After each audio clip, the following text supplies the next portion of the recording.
Primero, una cosa, porque, ¿viste cuando se hablan de los scratches? Que en general se habla solo para un lado. Va, no importa.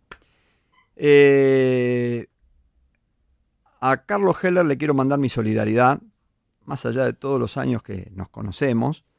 Tiene que ver con una actitud que sorprende, ¿no? Eh, grupos institucionales que deberían tener una conducta responsable, porque cuando vos sos una institución que expresa a conjuntos de personas, podés ser duro, pero tenés que ser responsable, respetuoso del ámbito democrático, y podés estar en contra de la propuesta que elevó como proyecto de ley Carlos Heller, pero la verdad que me ha sorprendido que personas que realmente me cuesta creer que sepan dónde queda alguna de las sucursales del Banco Credit Corp hayan dicho que hay que cerrar las cuentas del Banco Credit Corp. Le pido disculpas a la radio porque parecería que es un aviso.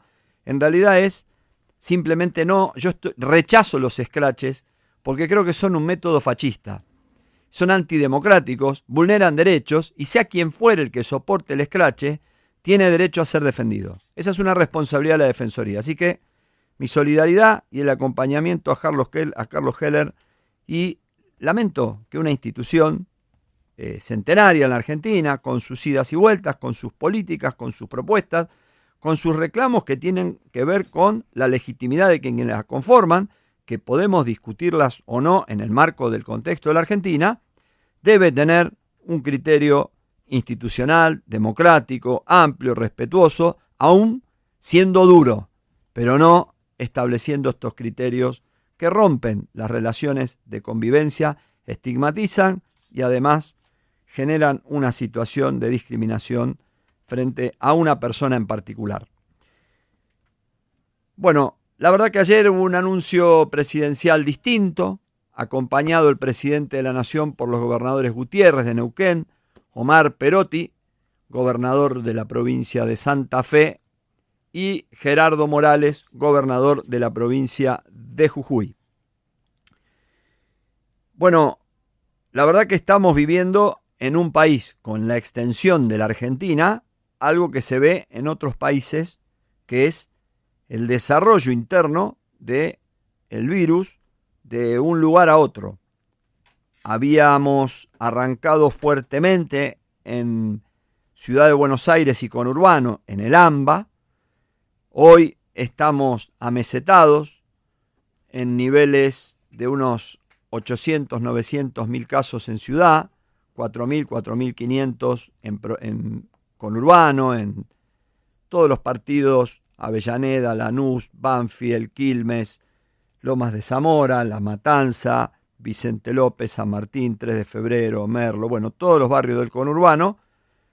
Estamos en una estabilidad que hoy ronda en el número final de la Argentina alrededor de un 35%. Acordate que al principio éramos el 98% del total.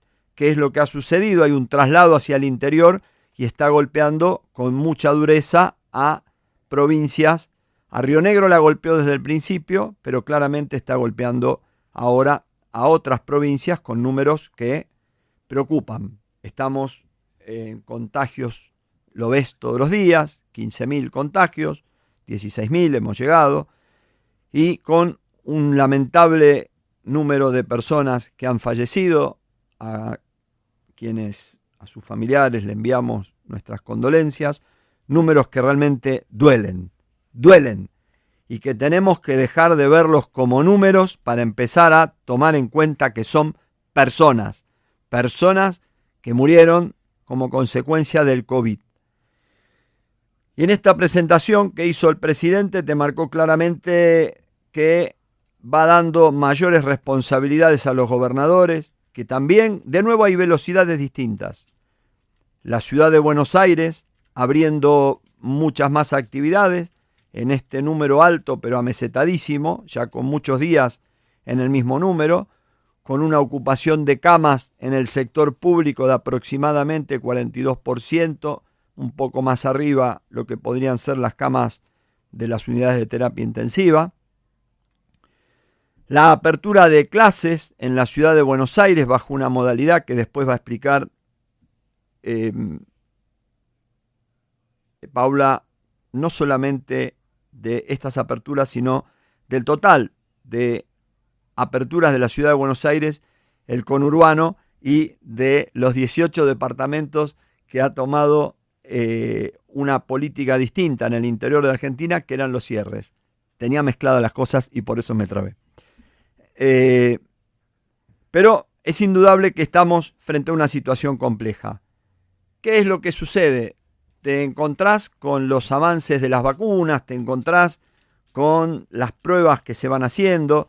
Hay un número de alrededor de 14 vacunas que están en la fase 3, un número bastante parecido que está en una fase anterior, la fase 2, un número más grande de vacunas que están en la fase 1 y otro número más grande que está en la fase preliminar o en la previa de investigación. Pero al mismo tiempo, por ejemplo, hoy AstraZeneca, que está en la fase tercera de producción de la vacuna, anuncia que comienza a trabajar en un medicamento con las características de lo que puede ser el Remdesivir o cualquiera de los medicamentos que también se usaron en el VIH, que son retrovirales o que tienen esas características. En definitiva, es empezar a buscar una solución frente a una pandemia que todos los días en el mundo aumenta la cantidad de casos. El día jueves fueron 388.000 casos en el planeta Tierra de contagios. Jamás ha bajado la curva en el planeta desde el inicio en Wuhan. Esa es la realidad. Entonces, frente a eso, se van tomando medidas que van a ir siendo focalizadas claramente y van a tener que medirse, analizarse y tomarse de acuerdo a lo que va sucediendo en cada lugar.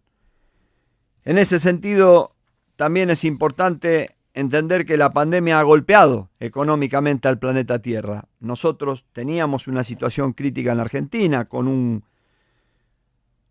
importante compromiso a partir de la toma de créditos que se hizo y los altos niveles de endeudamiento que terminaron en una primera etapa con el acuerdo que hizo el ministro Guzmán y que continúa ahora con un acuerdo que se va a buscar con el Fondo Monetario, pero no hay ninguna duda que estamos frente a un gran problema que vos lo visualizás, lo ves en los diarios, lo ves en la tele, lo escuchás en la radio, que es esa diferencia entre el dólar oficial y ese dólar blue que te marca que estamos frente a un valor de dólar similar al de la salida de Alfonsín. Bueno, ¿en cuánto te pega a vos? Bueno, ¿qué es lo que pasa? ¿Cuáles son las medidas que se van a tomar? Se irán viendo en la semana. Las que se tomaron la semana pasada alcanzaron, sirvieron, son necesarias, medidas más profundas, probablemente o indudablemente. ¿Por qué? Porque estamos frente a una situación crítica en el mundo y la Argentina en una situación mucho más crítica.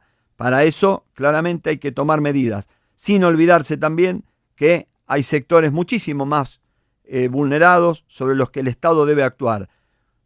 Un rol fundamental, el del sector privado invirtiendo, con apoyo del Estado, buscando mayores niveles de exportación, fundamentalmente en las actividades, en las tres grandes actividades que la Argentina tiene capacidad de exportación, y también la intervención del Estado en apoyo de los sectores más vulnerados de la sociedad. Pero bueno, esta es la realidad económica. Indudablemente vuelve a aparecer la presión para una devaluación, una realidad objetiva. El gobierno claramente está trabajando y debe trabajar en otro sentido, que es el sostenimiento de una política económica que sabemos que con una devaluación el afectado sos vos, porque te pega directo en el bolsillo. Si ya estamos en una situación crítica, vamos hacia una situación muchísimo más crítica con una devaluación. En el medio siempre te aparece alguno que te propone ideas mágicas, como este profesor de una universidad de los Estados Unidos que nos vino a traer la novedad de la posibilidad de la dolarización de la Argentina. Bueno, hoy leía una nota de Federico Pinedo en Infobae oponiéndose a esa idea de este hombre que vino a traer esta propuesta que Ecuador tiene y que está sufriendo las consecuencias de la dolarización que entre otros llevaron adelante Domingo Cavallo, por ejemplo, en Ecuador, asesorándolos. Así que en ese marco decirte que la verdad que esta situación que estamos viviendo es la continuidad de lo que viene viviendo el mundo y que vos me podés decir, hay consignas de responsabilidad social. Mira, asumamos que estamos con un problema. La sociedad mundial está saturada de los confinamientos, de los cierres, de la caída productiva, de la pérdida de la fuente de trabajos, y por lo tanto hay ya una decisión que se visualiza en el mundo, que es, se quiere salir.